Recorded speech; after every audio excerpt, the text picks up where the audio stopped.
Writer-director Rian Johnson cast Kelly Marie Tran as The Last Jedi's Rose Tico in November 2015.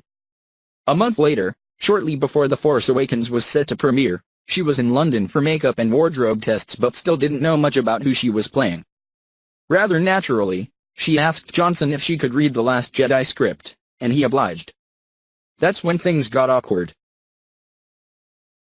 Tran wanted to see The Force Awakens to better understand what was happening in Last Jedi, and get better senses of the new, major characters such as Finn, Rey, and Poe, but the much-anticipated new Star Wars movie hadn't been released officially yet.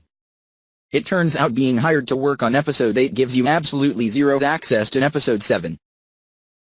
They didn't let me see the movie, Tran told us. So Ryan kind of gave me a breakdown of, this is Rey, this is Finn, this is Poe. Which is such a weird thing, right? So weird. Bizarre. And then I read the script and he didn't really give me any preconceived notions of what this character was, which I think was great because he kind of wanted me to be able to read it unbiased. Uninfluenced by what he thought. Tran doesn't know if she's the only person in the world who had read the ultra secret script to The Last Jedi before seeing the ultra secret The Force Awakens, but do the maths.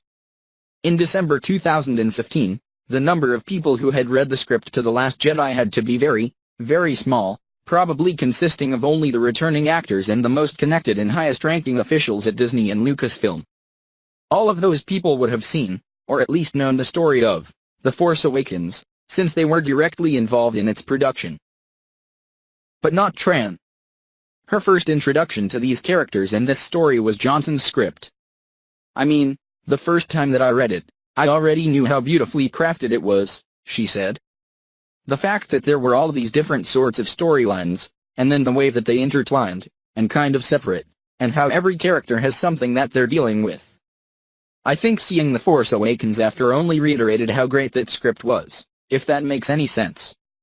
Because then I was like, oh, that's why this is happening. Or, that's what that means. But yeah, what a weird experience.